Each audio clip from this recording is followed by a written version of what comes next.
કચ્છ મહિલા વિકાસ સંગઠન દ્વારા આજે શાળા મેળાનું આયોજન કરવામાં આવ્યું હતું।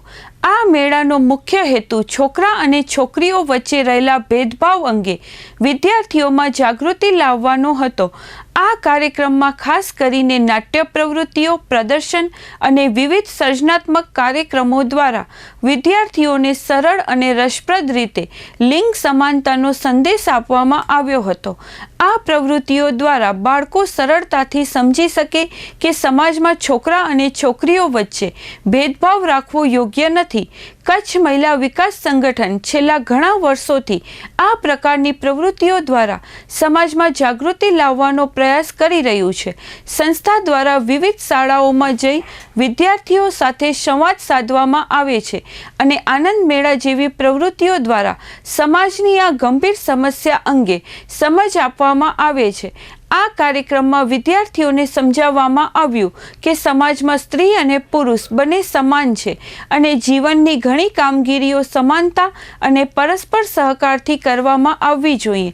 આ રીતે વિદ્યાર્થીઓમાં સમાનતા અને સંવેદનશીલતા વિકસે તે માટે સંસ્થા દ્વારા પ્રયાસ કરવામાં આવી રહ્યા છે। મારું નામ મહેન્દ્ર છે અને હું કચ્છ મહિલા વિકાસ સંગઠન સાથે 5 વર્ષથી શિક્ષણમાં કામ કરું છું, જે જેન્ડરને શિક્ષણ ઉપર।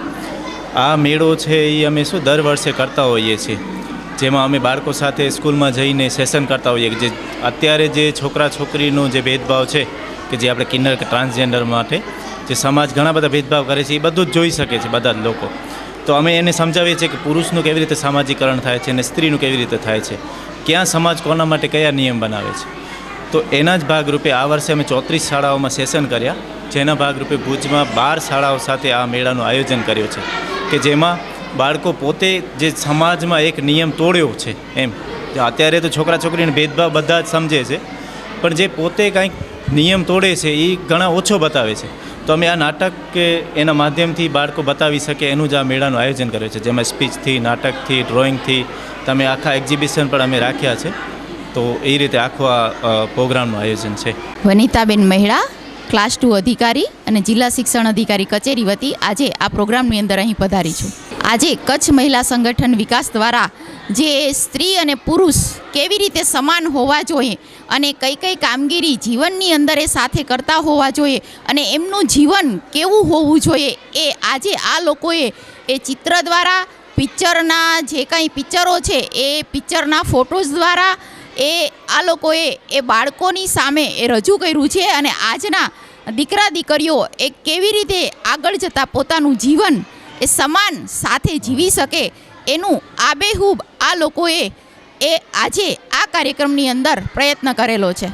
12 સ્કૂલો છે અને આશરે 500 બાળકોએ આ કાર્યક્રમની અંદર ભાગ લીધેલો છે। મારું નામ તબસુમ છે અને મારી મિત્રનું નામ મેરીન છે। અમે શ્રી હાથીસ્થાન કન્યા શાળાથી આવ્યા છીએ, જ્યાં અમે એક ગેમ રમાડ્યું છે જેમાં ભેદભાવ વિશે છે। તો એક સ્ટેપ વધવાનું છે, જેમાં પહેલે કપડાનું આવે, પૈસાનું આવે ને પછી રમતનું આવે, પછી નોકરીનું આવે। તો હું વાત કરું તો મતલબ પહેલે શહેર ને ગામડાની છોકરીને વાત કરું તો ગામડાની છોકરીને ઘરનું જ કામ કરાય અને બહાર નીકળવા ન દે ને બીજાના ઘરમાં કામ કરવા હલાવે ને શહેરની છોકરીઓ તો ભણવા જાય, મોબાઈલ એસમોસ કરે ને ઉવા છોકરા ગામડાના છોકરાને ને કમ જ ઉંમરમાં એને મજદૂરી કરવા હલાવી દે છે ને શહેરના છોકરા તો એમ જ ફરે છે, સ્કૂલ જાય છે। છોકરીઓ જે ગામડાની છે એમને ટેલેન્ટ હોય છે ભણવાનું, પણ એ ભણી નથી શકતી ને શહેરવાળા છે તો એ ભણે છે પણ એમને કંઈક મજા નથી આવતી જ્યાં ત્યાં ફરવાનું એમ। ને ગામડા છોકરામાં જેમ જેમ આગળ સ્ટેપ વધે છે એમાં કપડામાં આવે છે, તો છોકરીઓ જેમ જેમ મોટી થાય છે એના કપડાં બદલાવવામાં આવે છે અને પહેરેશ, વાળ એ બધા, અને છોકરાઓનું આગળ જાય તો એમનું શર્ટ હોય એમાં બધા હોય, પણ છોકરાઓમાં કાંઈ ફેરફાર નથી જતું। જે બચપનમાં પહેરે છે એ જ આગળ પહેરે છે ને જે છોકરીઓ નાનકડામાં પહેરે છે આગળ જઈને એ જ નથી પહેરતી। મારું નામ દર્શના ભાવસાર, હું શ્રી હાથીસ્થાન કુમાર શાળા નંબર 5માં મસી તરીકે ફરજ બજાવું છું। અમારી શાળા આ કાર્યક્રમ સાથે 2 વર્ષથી જોડાયેલી છે। અમે શિક્ષક તાલીમમાં પણ આ સંસ્થા સાથે જોડાયેલા છીએ। આ સંસ્થા દ્વારા અપાતી તાલીમો ખૂબ જ સરસ હોય છે। અમારા શાળામાં આવીને બાળકો સાથે પણ પ્રેક્ટિકલી પ્રોજેક્ટ કરી અને જેન્ડર ઇક્વાલિટી માટે આ સંસ્થાના પ્રયાસો ખૂબ જ પ્રયત્નશીલ છે, પ્રેક્ટિકલ પણ છે અને એનાથી વિદ્યાર્થીઓમાં ચોક્કસપણે કાંઈક પરિવર્તન જોવા મળે છે કે જે સમાજને ઉપયોગી થઈ શકે. અને કોઈ પણ વ્યક્તિ છે એ જેન્ડરની પરિભાષાને આખું નવા જ રૂપમાં જો આ સંસ્થા સાથે આપણે જોડાઈએ તો. અને કાર્યક્રમ પણ ખૂબ સરસ છે. અમારી શાળાના બાળકો પણ અહીં આવ્યા છે કાર્યક્રમ રજૂ કરવા માટે.